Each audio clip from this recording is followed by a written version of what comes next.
I am Mercy Gashegu Sembatia to bring you this morning's news update together with Livingstone Kawesi for sign language interpretation and translation. In this time, we bring you both local and international news update. We'll now start with what's happening around us here in Uganda.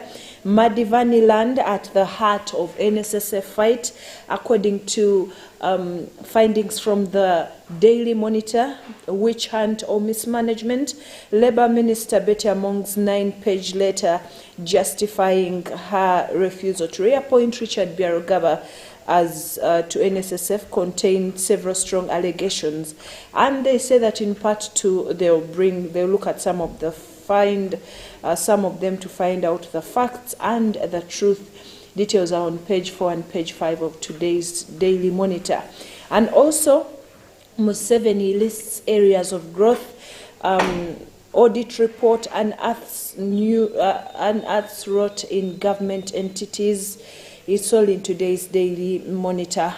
UWEC names baby giraffe Diamond. The 6-month-old giraffe was named Diamond by the Diamond Trust Bank at an event at the Wildlife Education Center. Janet Museveni orders probe into improper Budo conduct. It's in today's Daily Monitor. And also the Daily Monitor brings you job opportunities at finance, WWF, World Food Program, Action Aid, Ngora, FHI, EDC, Strong Minds, and very many other job opportunities. Get yourself a copy and see where you can get a job opportunity in today's Daily Monitor. Off to the New Vision. Homosexuality, First Lady orders probe of Budo. Church joins inquiry. Budo head teacher speaks out.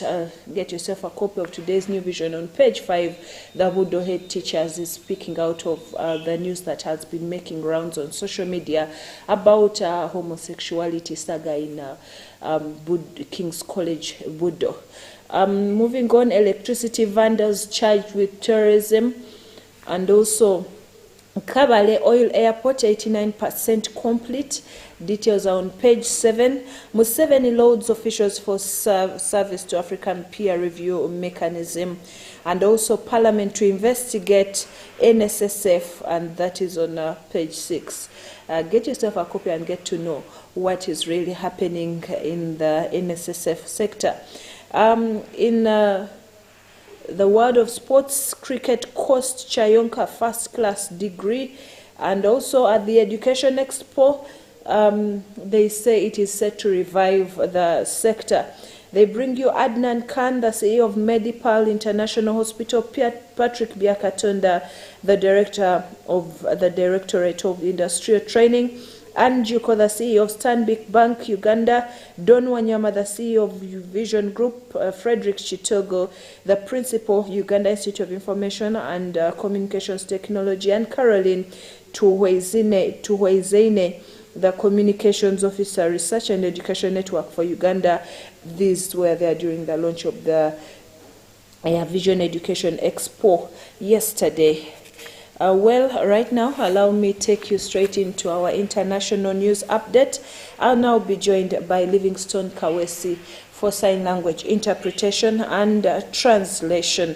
We'll start with what's happening in neighboring in Africa and in Mali. The government has taken a delivery of warplanes and helicopters from Russia as Moscow deepens its involvement in the country.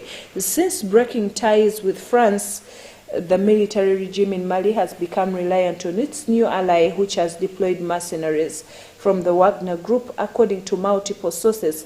Correspondents said these troops are doing little of the fighting against the Islamic insurgency and appear to be concentrating on securing Mali's mineral resources for exploitation. Russia has also been accused of becoming involved in another African nation, Eswatini, though Moscow's ambassador there has denied reports it's training security officers. Alexander Surikov said it was just giving scholarships for military education. Still about Ukraine and Russia, more countries have answered President Volodymyr Zelensky's call to send further arms to Ukraine. The United States says a package worth $2.5 billion will be sent, including armored vehicles and air defense systems. Several European nations promised their own new packages, including hundreds of missiles pledged to Kyiv by the United Kingdom. The announcements come ahead of a crunch meeting scheduled in Germany today, in which 50 countries are set to coordinate arms supply. A meeting yesterday saw representatives from 11 nations gathered at an army base in Estonia to discuss a range of new packages to help Ukraine recapture territory and fend off any further Russian advances. 9 countries, which include the United Kingdom, Poland, Latvia, Lithuania, Denmark, Czech Republic, Estonia, the Netherlands, and Slovakia, have promised more support. The packages announced in a joint statement include UK 600 Brimstone missiles, Denmark 19 French-made Caesar self-propelled howitzers, Estonia howitzers, ammunition, support vehicles, and anti-tank grenade and launchers. Latvia has promised Stinger air defense systems, 2 helicopters and drones, among many others. In Russia, Russia news video claiming to show Serbian volunteers training to fight alongside Russian troops in Ukraine has prompted outrage in Serbia, exposing its complex relationship with Moscow. Russia's Wagner mercenary group made the Serbian language videos to encourage recruitment for the war. Serbia's President Aleksandar Vučić reacted angrily on national TV, and he said that, "What do you from Wagner call anyone from Serbia when you know that it is against their regulations?"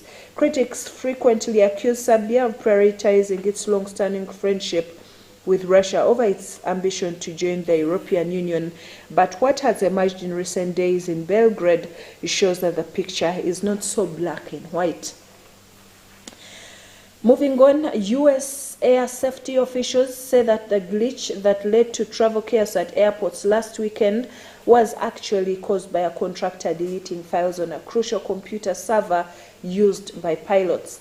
The Federal Aviation Administration, FAA, said the worker unintentionally deletes files on the notice to air missions, known as the NOTAM database. The system alerts pilots to potential hazards on flight routes, and they're required to check it before flights. Lawmakers vowed to look into the issue. More than 11,000 flights were delayed, and at least 1,300 were cancelled on the 11th of January after the NOTAM system went offline a day earlier. The technical issues marked the first time since the attacks on September 11, 2001, that flights across the U.S. were grounded. The FAA said that their contract employee, who was not identified, deleted the files while working to synchronize the primary and backup NOTAM database. The FAA added that they were continuing to investigate the error, and he said the system can be fixed, and the FAA has taken steps to make the NOTAM system better. In the world of environment, the number of stars that people can see with the naked eye has reduced dramatically over the last decade. The cause of sky glow from artificial lighting, the brightness of that glow has increased every year since 2011. Dr. Christopher Kaiber, a scientist from the German Research Center for Geosciences in Potsdam, told the press that their view of the stars is disappearing. He and his colleagues published discovery in one journal called Science. It is the conclusion of 12 years of amateur astronomers and citizen scientists going throughout at night to count the stars. The change in stars visibility that people reported by submitting their star counts on an online project called Globe at Night was equivalent to an almost 10% annual increase in sky brightness every year. That means the scientists say that a child born in an area where 250 stars were visible would probably see fewer than 100 stars in the same location 18 years later. Well, that brings us to the end of this morning's news update. Thank you for watching Channel 44. I remind you of the revival services that are happening here at the Miracle Center every evening. We have seen a great move of God in our midst through these services.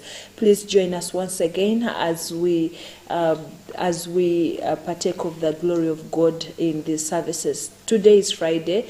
There is a miracle overnight. It is a total package this Friday, which is today, and there's going to be dream interpretation, there's going to be deliverance sessions, there's going to be taking of Holy Communion, prayer, praying for the sick, anointing, and very many things that are going to be happening this tonight here at the Miracle Center Cathedral. I invite you. There is plenty of space. Come and join us once again and enjoy the presence of God as you move on to the next level. Pastor Robert Kayanja has promised us a touch from God in these services. And also, I remind you that we are still sending help to the people of Karamaja. Join us once again by sending your seeds to the people, to the numbers that will be available during the services. God bless you. Enjoy the Pastors Now program, which is up next.